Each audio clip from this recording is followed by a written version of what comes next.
Assalamualaikum warahmatullahi wabarakatuh. Perkenalkan, saya Safitri, mahasiswa dari Prodi Akuntansi kelas 4 A02. Pada kesempatan ini, saya akan menjawab soal UAS mata kuliah Komunikasi Bisnis berdasarkan studi kasus komunikasi internal di PT Sejahtera Bersama. PT Sejahtera Bersama adalah perusahaan manufaktur skala menengah yang bergerak di bidang produksi alat-alat rumah tangga. Suatu hari, manajer produksi Bapak Dimas mengirimkan email kepada seluruh staf produksi karena ada penurunan produktivitas dalam 2 bulan terakhir.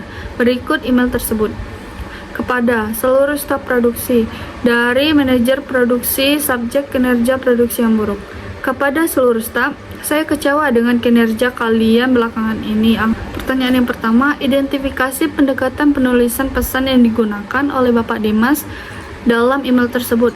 Apa kelemahan dari pendekatan tersebut? Menurut saya, Pak Dimas pakai pendekatan langsung atau direct approach, di mana isi pesan negatif langsung disampaikan tanpa basa-basi. Dia langsung menyalahkan staf tanpa memberi penjelasan atau alasan yang lebih lengkap. Kelemahannya, yang pertama bisa bikin karyawan merasa disalahkan dan nggak dihargai. Yang kedua, bikin suasana kerja jadi nggak nyaman, terasa kesan marah-marah. Yang ketiga itu malah bisa bikin semangat kerja turun atau bahkan kerja pengen resign.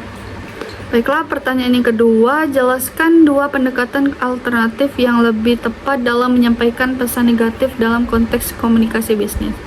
Menurut saya, 2 pendekatan yang lebih tepat adalah yang pertama ada pendekatan tidak langsung. Pesan negatif disampaikan secara halus dan perlahan, diawali dengan kalimat pembuka yang positif dulu, baru ke inti masalah. Contohnya, mengapresiasi kerja tim dulu, lalu kasih masukan atau kritik yang bahasa sopan.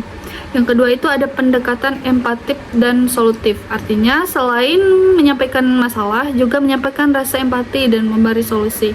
Jadi karyawan nggak cuma tahu masalah, tapi juga tahu bagaimana memperbaikinya. Jadi bikin komunikasi terasa lebih manusiawi.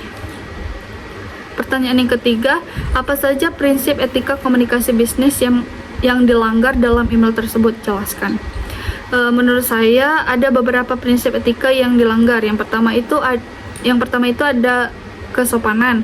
Bahasa yang dipakai terlalu keras dan terkesan menyalahkan. Yang kedua ada empati. Pak Dimas nggak coba memahami kondisi tim atau cari tahu penyebab turunnya produksi. Yang ketiga itu ada kejelasan dan tujuan komunikasi. Pesan yang disampaikan cuma marah-marah tanpa arahan yang jelas untuk perbaikan. Yang terakhir, menghargai orang lain. Karyawan merasa tidak dihargai karena bilang tidak peduli dengan hasil kinerja. Baik, pertanyaan yang terakhir, menurut saudara, bagaimana kalimat revisi dari email tersebut menggunakan pendekatan yang lebih profesional dan beretika?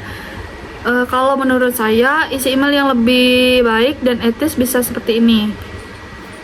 Kepada seluruh staf produksi, dari manajer produksi, subjek evaluasi dan peningkatan kinerja produksi.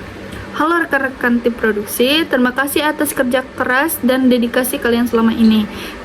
Saya menyadari bahwa dalam 2 bulan terakhir terjadi penurunan angka produksi.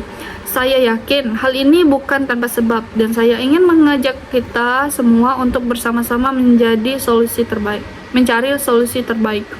Saya mengundang rekan-rekan untuk berdiskusi dan mengevaluasi proses kerja agar kita bisa meningkatkan kembali produktivitas. Masukan dari kalian sangat saya harapkan. Mari kita jadikan ini sebagai momen untuk saling mendukung dan berkembang bersama. Salam Dimas, manajer produksi. Kalimat seperti ini menurut saya lebih profesional, sopan, dan tetap menyampaikan maksud dengan jelas, tanpa menyinggung atau menyalahkan langsung. Baik, itulah tadi jawaban pertanyaan dari studi kasus komunikasi internal di PT Sejahtera Bersama. Semoga bermanfaat bagi kita semua. Saya akhiri. Assalamualaikum warahmatullahi wabarakatuh.